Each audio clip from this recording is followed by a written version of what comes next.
Hey guys, what's up? I'm Erin and welcome back to the channel. If you're a cash saver, now might be the time to lock in a really decent rate, something near 5% or even above 5%. And there's a lot of different account types out there that can get you these kind of rates. It might be a high yield savings account, a money market CD, or even T-bills. And these 5% interest rates aren't really anything new. These liquid cash-like accounts having these higher interest rates, at least higher from a historical perspective, have been kind of at this level for a couple years now. In 2022 and throughout 2023, the federal funds effective rate, or the interest rate set for the central banks by the Fed, increased from near 0 to over 5%. And all of this was to combat rising inflation. And it worked. Inflation went from over 9% to where it currently stands today, near 3.5%. Now, the target long-term inflationary rate is about 2%. So presently, it's sitting at about 3.5%. And while that is a drastic reduction from where it was, it's still higher than what the Fed is aiming for. But as inflation gets under control, it's only natural that we're going to start seeing the Fed start to make cuts to these interest rates.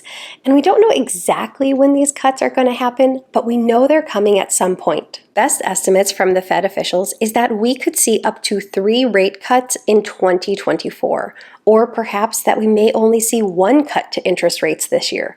The decisions about these cuts will come in response to the economic conditions. But overall, the mood is that rate cuts are imminent. And this is not to say that we're going to see them cut rates as quickly as they raised them, but just that they are going to start bringing these rates back down. And it's very likely that these rates will stay elevated, at least from a historical standpoint, for quite some time, because in the recent past, these rates were artificially held low near 0. Now, depending on what your financial goals are, how you feel about these upcoming rate cuts might differ. If you're in the market to buy a home, having rates come down could be a very welcome change. Lower interest rates can ultimately save you tens of thousands of dollars over the lifetime of a mortgage. And if you're on the opposite side of the spectrum, maybe you're not in the market to buy a home or a car, you just want to ensure that your cash is getting a decent rate of return, you might be less excited about these rate cuts.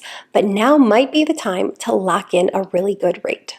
The lowest hanging fruit, or the easiest, most accessible account, is the high yield savings account. High yield savings accounts are absolutely wonderful, and they're a great place to keep cash that you need to have readily accessible at a moment's notice.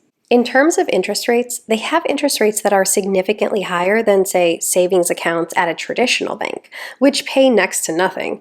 But they are going to have interest rates that are less than other cash-like accounts that are slightly less liquid. Currently, most high-yield savings accounts are paying a little bit over 4% as an interest rate.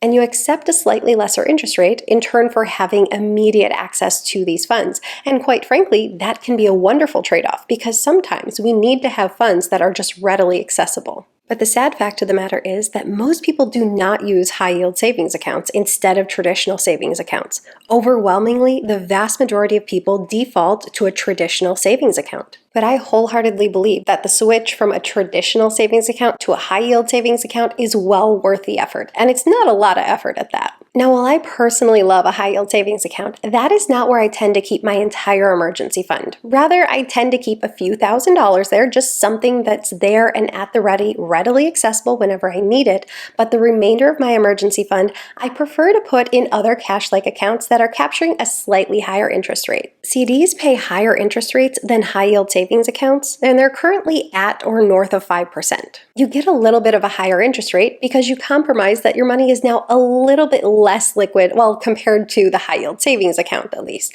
You lock your money up for the length of the CD term. Maybe it's 6 months, maybe it's a year, maybe it's 18 months. And I really like to use the term slightly less liquid, because there are a whole bunch of different types of CDs out there. And most CDs these days, not all, you have to read the fine print on whatever CD you might choose if you're opening one, but most have a clause where they allow you to get out of a CD early. Generally, you would just sacrifice a little bit of interest. Maybe there would be a penalty of a month or so's worth of interest, but you still could access this money if you had a true emergency.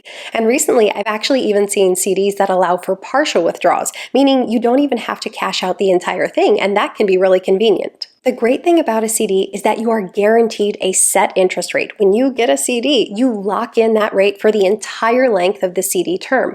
And that is great news if you're in a market where interest rates are starting to fall. Because say you lock in a CD at 5%, market rates start to fall, you still get that 5% for the entire length of the CD term. Next, we have money market funds. These account types are generally at brokerage houses, where you would likely have other investment accounts. Think traditional brokerage accounts, or perhaps you have retirement accounts here. As an investor, I really like money market funds, and I tend to treat them very similar to high yield savings accounts. And I really like that they're already at an institution where I have accounts anyway. The money in them is readily accessible. If you need money from it, you can simply make a transfer from, say, your money market into your checking account, and that transfer usually goes through within one day. Now, just like high yield savings accounts, money market funds do not have a rate that is locked in.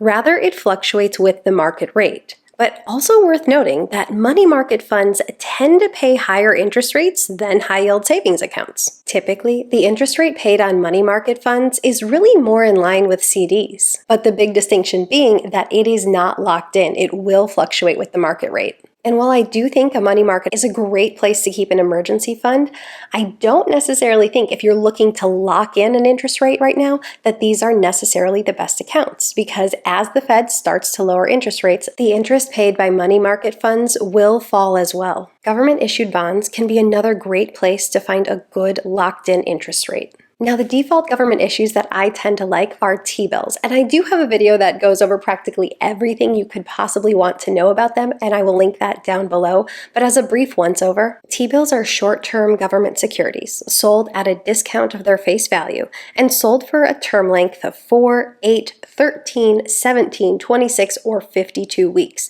So all T-bill investments are a year or less. But the great news with T-bills is that the interest rate is locked in for the term length of the T-bill, and their market rates are very competitive. The most recent 52-week T-bills have an interest rate of around 5%, and those with shorter maturities have an even higher interest rate. So if you're looking to lock in that guaranteed 5% or higher, T-bills can be a wonderful option. And you can buy them directly through the Treasury Direct website, or you can buy them through a brokerage house like Vanguard or Fidelity. Another investment type with government bonds to consider are I-bonds. I-bonds are long-term investments with maturities of 30 years, and their intent is to keep pace with inflation. I-bonds made headlines back in 2022 when they were paying a near record-setting 9.62% for a 6-month period. And while I-bonds are a long-term investment, you don't have to hold them for the entire 30 years. Yes, there is a 1-year mandatory holding period, but after 1 year, you are able to cash them. But if you cash them between 1 year and 5 years of holding, you do have an interest penalty to pay. You will forfeit 3 months worth of interest.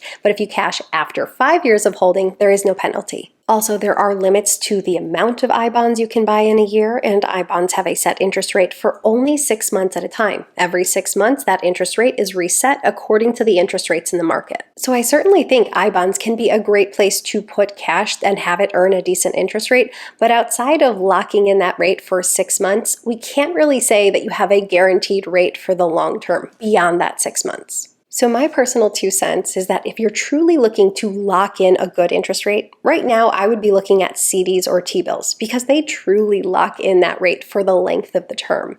But if you're just looking for a place to keep your cash at the ready and earn a decent interest rate, money market accounts and high yield savings accounts are wonderful options, but just know that that rate you get is not locked in and it will fluctuate in response to the market rate. And it really depends on what your goal with your cash is. Are you looking to lock it up for a set period of time and capture the highest rate possible? Or do you need to have more access to this money? Maybe you want to capture the highest rate you can, but you want to be able to draw on it anytime you need it. Any of these account types can be a wonderful option. It really just depends on what your situation is. And knowing that interest rates are not going up anymore and likely that they're going to go down in the foreseeable future, if you have the ability to lock up your cash and get a good interest rate, now might be the time to do so. What are your goals with your cash this year? Let me know your thoughts in a comment down below. I post new videos every single week. If you got anything at all out of this one, please give it a like. If you're new here, please consider subscribing, or if you know of someone who might get something out of this type of content, please consider sharing. I'll see you soon. Bye.